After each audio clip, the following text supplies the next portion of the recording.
শ্রীমতী রাধারানীকে বলেছে। শ্রীমতী রাধারানী যখন বলেছেন প্রভু আমি আপনার সঙ্গে যাব, বলছেন তুমি যে কি করবে? আমি তো তোমারই বেশ ধারণ করবো, তুমি আমার সঙ্গে যে কি করবে? ও শ্রীমতী, ও গো অন্তরেতে রবর আমি, বাহিরেতে রবে তুমি।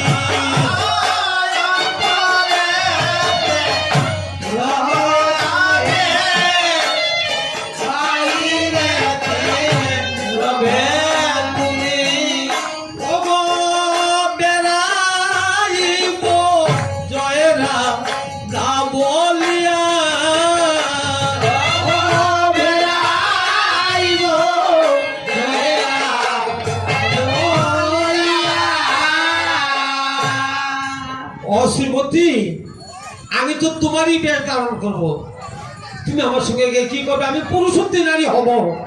ওই যে আমার মহাপ্রভু রাধার বেশ ধরে ধারণ করেছেন, পাথর পূজা দিতে পারবে না শ্রীমতী, আমি তো তোমারই বেশ ধারণ করবো, আমি তো নারীর বেশ ধারণ করবো, আমি তো পুরুষ হব না। আমি চলে যাই, তুমি আমাকে বিদায় দাও। সেই কথা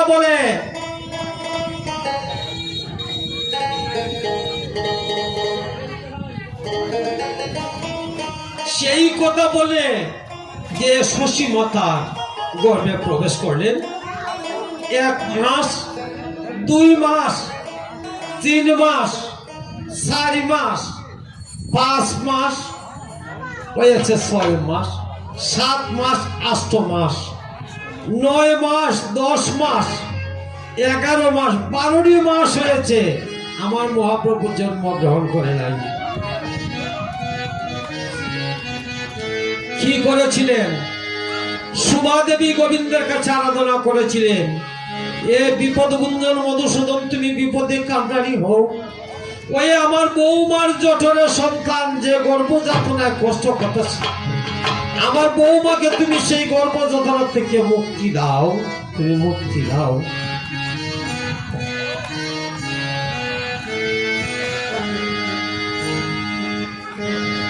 এমনি ভাবে যখন মনোপ্রাণ দিয়ে ডেকেছিলেন, ভক্তের অধীনে ভগবান নিজে ছোট হইয়া বাড়ায় ভক্তের সম্মান।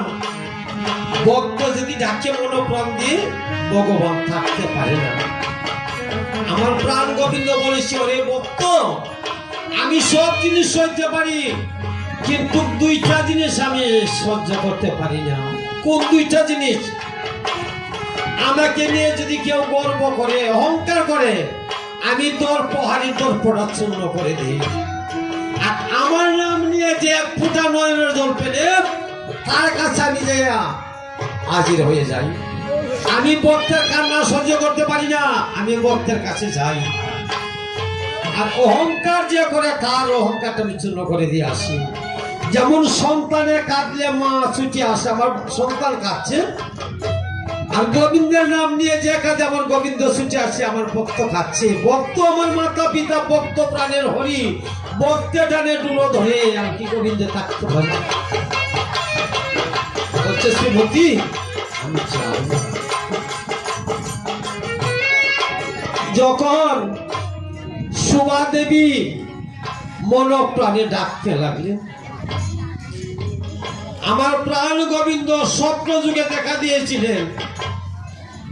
কেমন ভাবে দেখা দিয়েছিলেন? শঙ্খ চক্র গদা পদ্ম চতুর্ভুজধারী, শঙ্খ চক্র গদা